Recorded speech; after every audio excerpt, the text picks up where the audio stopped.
During the summer of 2003, events in the northeast United States involving a strange, human-like creature sparked brief local media interest before an apparent blackout was enacted.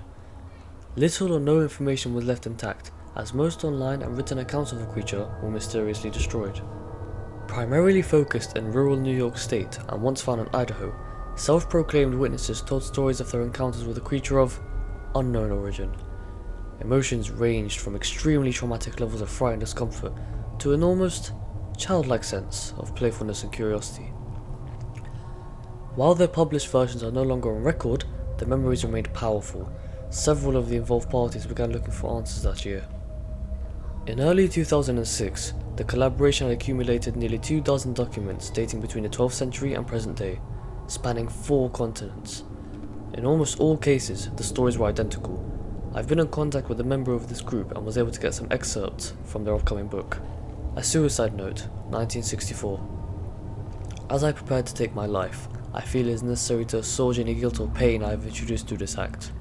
It is not the fault of anyone, other than him. For once I awoke and felt his presence, and once I awoke and saw his form. Once again I awoke and heard his voice, and looked into his eyes. I cannot sleep without fear of what I might wake to experience. I cannot ever wake. Goodbye. Found in the same wooden box were 2 empty envelopes addressed to William and Rose, and 1 loose personal letter with no envelope. Dearest Linny, I have prayed for you. He spoke your name. A journal entry, 1880. I have experienced the greatest terror. I have experienced the greatest terror. I have experienced the greatest terror. I see his eyes when I close mine. They are hollow, black. They saw and pierced me. His wet hand. I will not sleep. His voice. A mariner's log, 1691. He came to me in my sleep. From the foot of my bed I felt a sensation. He took everything. We must return to England. We shall not return here again at the request of the Rake. From a witness, 2006.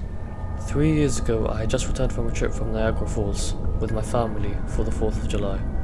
We were all very exhausted after a long day of driving, so my husband and I put the kids right to bed and called it a night. At about 4 AM, I woke up thinking my husband had got up to use the restroom. I used the moment to steal the sheets, only to wake him in the process. I apologized and told him I thought he got out of bed, when he turned to face me. He gasped and pulled his feet from the end of the bed so quickly his knee almost knocked me out. He then grabbed me and said nothing.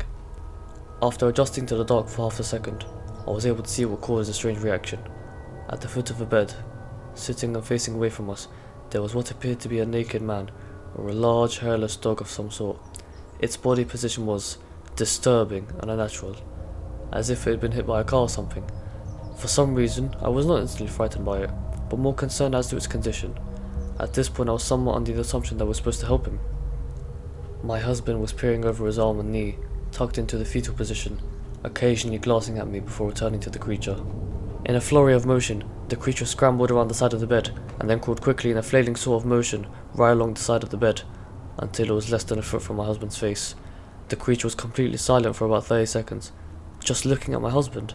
The creature then placed its hand on his knee, and ran into the hallway, leading to the kids' room. I screamed and ran for the light switch, planning to stop him before he hurt my children. When I got to the hallway, the light from the bedroom was enough to see it, crouching and hunched over about 20 feet away. He turned around and looked directly at me, covered in blood. I flipped the switch on the wall and saw my daughter Clara. The creature ran down the stairs while my husband and I rushed to help our daughter. She was very badly injured, and spoke only once more in her short life. She said, "He is the Rake." My husband drove his car into a lake that night, while rushing our daughter to the hospital. They did not survive. Being in a small town, news got around pretty quickly. The police were helpful that fast, and the local newspaper took a lot of interest as well. However, the story was never published, and the local television news never followed up either. For several months, my son Justin and I stayed in a hotel near my parents' house. After we decided to return home, I began looking for answers myself. I eventually located a man in the next town, who had a similar story. We got in contact and began talking about our experiences. He knew 2 other people in New York who had seen the creature, we now refer to as the Rake. It took the 4 of us about 2 solid years of hunting on the internet and writing letters to come up with a small collection of what we believed to be accounts of the Rake. None of them give any details, history or follow-up. One journal had an entry involving the creature in its first 3 pages and never mentioned again. A ship's log explained nothing of the encounter, saying only that we were told to leave by the Rake. That was the last entry in the log. There were, however, many instances where the creature's visit was one of a series of visits with the same person. Multiple people were also mentioned of being spoken to, my daughter included. This led us to wonder if the Rake had visited any of us before our last encounter. I set up a digital recorder near my bed and left it running all night, every night, for 2 weeks. I would tediously scan through all the sounds of me rolling around my bed each day when I woke up. By the end of the 2nd week, I was quite used to the occasional sound of sleep while blowing through the record at 8 times the normal speed. On the first day of the 3rd week, I thought I heard something different. What I found was a shrill voice. It was the Rake. I can't listen to it long enough to even begin to transcribe it. I haven't let anyone listen to it yet. All I know is that I've heard it before, and now I believe that it spoke when it was sitting in front of my husband. I don't remember hearing anything at the time, but for some reason, the voice on the recorder immediately brings me back to that moment. The thoughts that must have gone through my daughter's head make me very upset. I have not seen the Rake since he ruined my life, but I know that he's been in my room while I slept. I know, and I fear that one night I'll wake up to see him staring at me.